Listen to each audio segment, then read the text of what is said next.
Hey, I'm Decathlon Amber. Welcome back to Zwift, a fitness journey.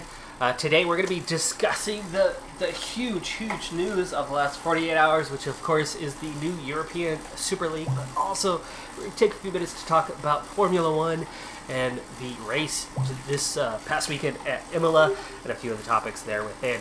So without further ado, let's just jump right into that because I'm actually on a super limited time frame because I'm really excited to actually get back to coaching finally. I haven't been able to do anything since last March with COVID, and we finally are at it once again with track season starting today. This one's going to be a recovery ride, so I'm just going to cruise around France for a little while. I got a small strain in my leg. I actually even got a small sprain in my wrist with the flat handlebars here, and just didn't get the proper rest the last couple days. I'm busy. It's a bad time, so I still need to recover from my efforts from last week and from soccer this weekend. Okay, let's get to the topics. After speaking about soccer/football and then Formula One over the last 2 weeks, major developments in both of those here at the beginning of this week. Let's get F1 out of the way real quick as we had round 2 of the championship, and then we'll talk about that European Super League that is on the tip of everybody's tongue right now, just after. So in the Formula One race this week, they were of course at Imola. It was just the second race of the championship, and it was just that second time at Imola in decades. Skipping straight to Sunday, shortly before the race, less than an hour before the race, things got a little chaotic when the hint of rain suddenly became one part of the track was soaking wet and the other part of the track was dry. And as the cars came out of the pits to set up on the grid, numerous cars were spinning out, and the intermediate tires were suddenly a concern that they wouldn't be enough. So some cars were on full wets, some cars were on intermediates, and they hadn't practiced a single lap under those conditions. And just coming from pits to grid was chaos in and of itself, with I think at least 3 cars spinning out on the way to the grid. That set up a crazy start to the race. Of course, Max Verstappen comes away with the win, and while he got a lot of praise for that, I think he was actually super lucky in 2 ways. One, rows 2 and 3, according to the pundits talking after the race, rows 2 and 3 were apparently much drier than the rows in front and behind them. And so those 4 cars in particular had quite a bit more grip. I don't know why that was, something to do with the layout on the track itself and just maybe a little more of a high point right there.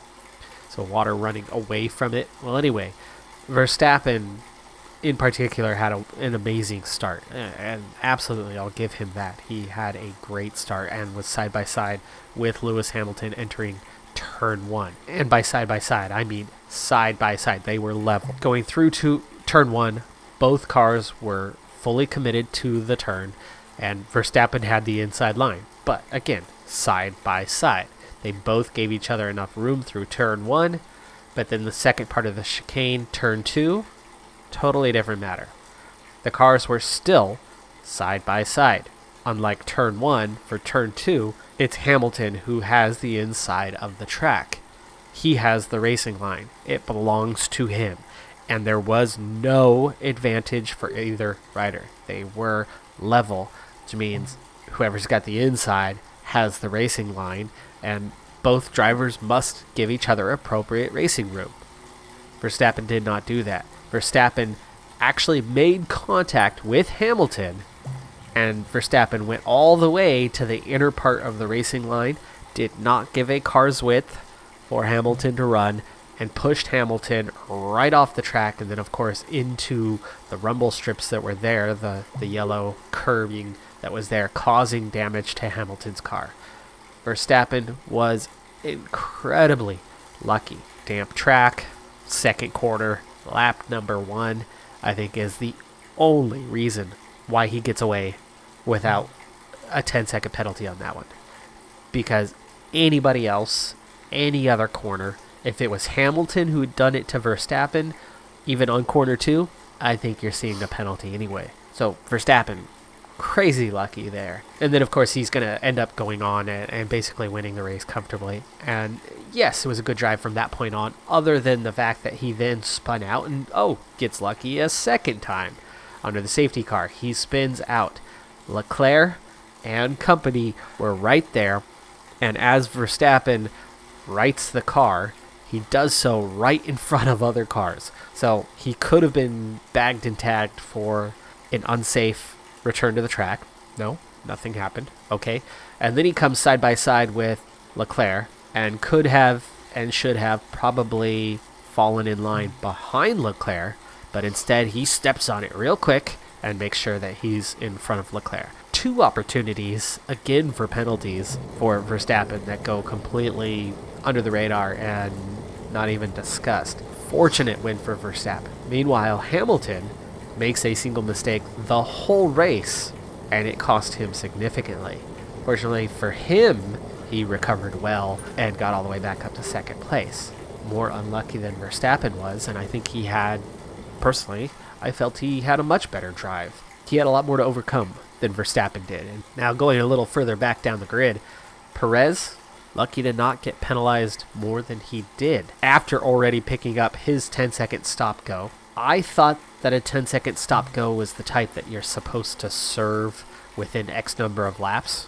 I didn't look at the rule book specifically, so I don't know if that's the case or not, and apparently it wasn't, but I thought it was. If it does happen to be that type of a rule, he clearly didn't adhere to that one because he waited a good 20 laps to actually serve his penalty.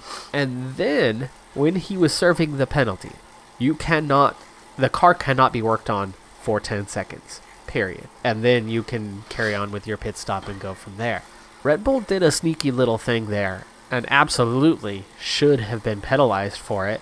If you were watching the pit stop, you might have noticed Perez, in an earlier radio conversation, had mentioned that he was having an issue with his steering wheel. And they had had a brief discussion about it. It was a minor thing and it wasn't costing him any time.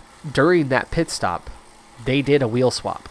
And so the rules are clear about the team cannot work on the car. That says nothing about what the driver can or can't do. When Perez pulled in for the pit stop, he pulls to that stop and that 10-second timer begins. Perez immediately goes to work on removing the steering wheel, but during that 10 seconds, and this is where the crew came into this, Perez could have had the steering wheel ready for exchange. But if a team member takes that steering wheel out of his hand and hands him a new one, that's working on the car. And that's exactly what happened during that 10 seconds. That's working on the car. I don't know how he did not immediately incur another penalty. Last thing I'm going to talk about within this race, of course, is the big shunt off the road. That was a massive crash. And, of course, we're talking about Bottas and George Russell. I am very largely under the opinion that this is at least 90% Bottas' fault, and it is severe enough that I feel he should be serving a race ban right now. 1 or 2 races. I can't believe how bad this was. It was a race on the track that was getting 0 attention, and we're at the halfway point of a race. Now, for those who weren't paying attention, because for me, I do happen to be a Russell fan. He's my favorite driver on the grid. So yes, I do come into this with some bias. I have tried to defend Bottas on many occasions, though I do believe his time is coming to an end in that seat. Let's go back to the incident itself, the race. This happened at the halfway point of the race, and so many people are focused only on the exact moment. And a lot of people are saying because Bottas's comments were he shouldn't have tried to pass there. Have you seen Imola? Have you seen how many passes can occur at Imola? And have you seen where those passes occur at Imola? Is there an easy overtake at Imola? The answer to the last question is no. There is no easy overtake at Imola. Where do you pass at Imola when you do pass? Right there. That is the DRS zone. That is the place where a pass can be made. 95% of all passes at Imola occur at that exact place. That being said, Bottas started from P8. Russell started P12. But at the end of the first lap, Bottas was in 10th, Russell was in 11th. Russell was never more than 4 seconds behind Bottas at any point in that whole first half of the race. The majority of the time, he was 2.5 to 3.5 seconds behind. This was not an impatient George Russell. He waited 30 laps to make this move. He waited 30 laps for a Bottas who was on cold tires, struggling to get up to tempo, and was multiple seconds off the pace. And Russell, who had pit just a couple laps before Bottas, his tires were already up to temperature, and he was flying. And he was significantly faster than Bottas. He was close enough coming onto that straight. He had DRS, and he was massively faster than Bottas was. This was a comfortable pass. This was an easy pass on a track where you almost never get an easy slam dunk pass. This was going to be the easiest pass of the day. And as Russell is side by side with Bottas, less than a second away from being a half car length clear of him, and less than a few seconds away from being completely clear of him, there's no doubt about this one. There is no movement once somebody's gone up beside you. And yet Bottas moved, and he made a very aggressive move towards George Russell. Now, was there a car length? Yes, but can you move like that when you're already side by side with a car? No. And he did. And it was very deliberate. It was very clear. At that speed, that's terrifying. It is absolutely, no doubt about it, natural reaction for George Russell or anyone to see somebody at that speed lunge at you to move. And for him, it was no more than a foot that the car shifted in reaction to Bottas. But that 1 foot, he didn't have any more room. You heard the revs fly. Total loss of traction. This is not a last minute desperate move of a driver trying to force a pass. This is a clean, simple, everyday kind of pass on a track where that's a hard thing to come by. He waited 30 laps to make this move, and that was the time, the right moment to make that move. But it was a Williams passing a Mercedes. It was the driver who is destined for the seat that this driver is in. And if that's anybody else on the track, Bottas isn't making that move. I'm absolutely appalled by Bottas's move and his reaction. Let's talk about what we're all here for, though, the European Super League. First off, this is another one that has very, very strong reactions out there. Let's start with, what is it? 12 of the biggest teams in the world of soccer/football have come together to do a European Super League. Now, the media has been very, very quick to use the term breakaway and attack like there is no tomorrow and say that this is all about money. They're right. It is about money. It is absolutely about money. But it is for them too. Whether you're listening to FIFA or UEFA or the leagues, all of them have that same vested interest. It's about money.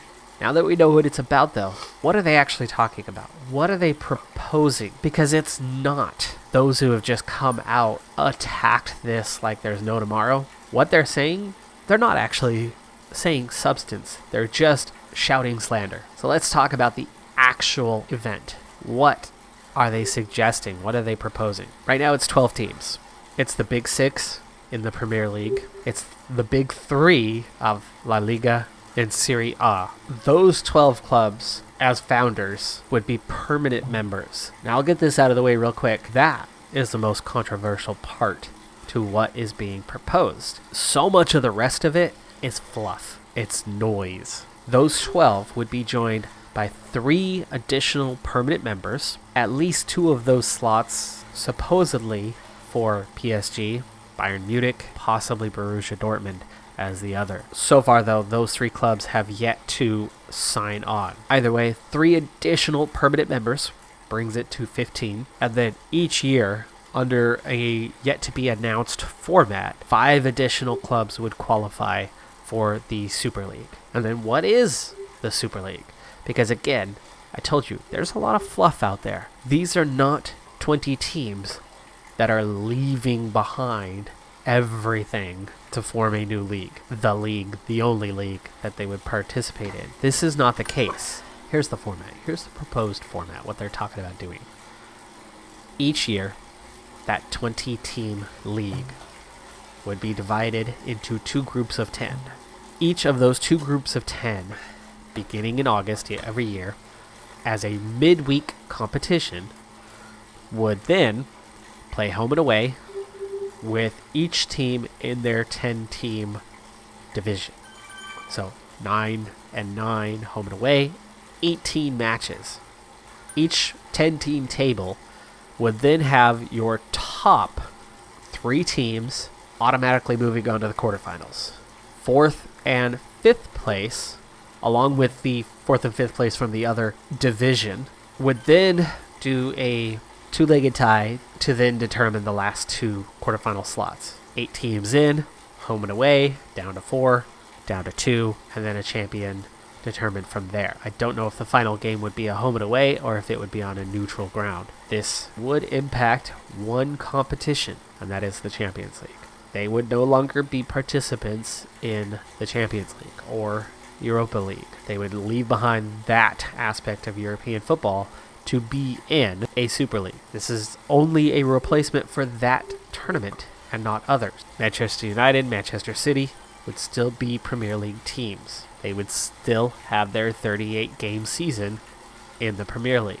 They'd still have the FA Cup. They'd still have international breaks. But instead of Champions League, they would now have this European Super League. Now here's how this differs. This is what is different about that competition versus the other. Super League, we're looking at 23 match season. 18 in your home and away group stage, and then quarters, semifinals, and then presuming that it's a neutral territory final, 1 more match. So that's 23 played. Right now, current Champions League format. Champions League right now is 13 matches, but there are numerous teams that have to go through some sort of play-in to get a slot in there. Likewise, here with the Super League, you could end up in that 4-5, have an extra couple matches there, but we're talking about 10 matches more a season. Already a proposal in place that was going to alter the Champions League, adding 4 more teams to that competition, going from 32 to 36, and then having the consequence be some additional games. So they were already going somewhere in between. The idea where those 12 teams are coming from and what they're proposing, yes, I get it, it's about money. But what they are trying to do is they are trying to play meaningful games. The format as it is right now in the Champions League, and with this new proposal, this expansion to go from 32 to 36, goes further to already solidify a problem that exists right now, not resolve the problem. The attempt at expanding the tournament is to bring a little more money into that tournament. However, it's for games that aren't meaningful.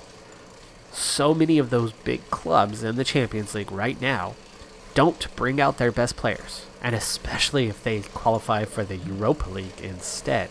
A whole bunch of extra games on the calendar against teams that are far inferior to those big clubs. Where these clubs are coming from is they want only the biggest and best in an elite competition. By having just the biggest, best teams around, you are guaranteed every single one of those matches, you're going to draw interest.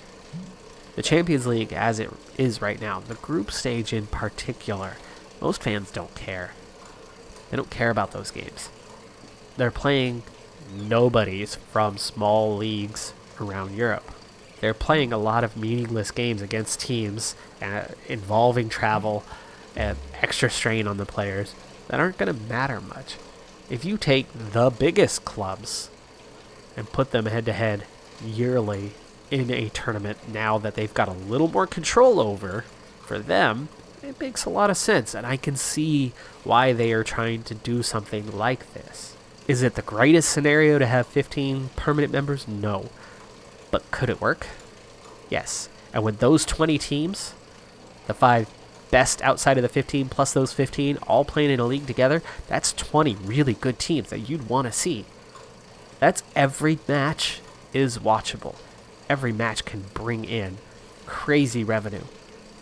And that revenue, if used under similar models to what we have now, is actually shared.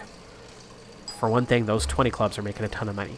But also, that money does trickle down. There is potential here. There is potential for something to actually work, to come out of this. But so far, the arguments are, you're just breaking tradition. And that alone isn't enough. Guess what? The Premier League was founded on breaking tradition, and it was founded on a need to increase revenue. And it worked.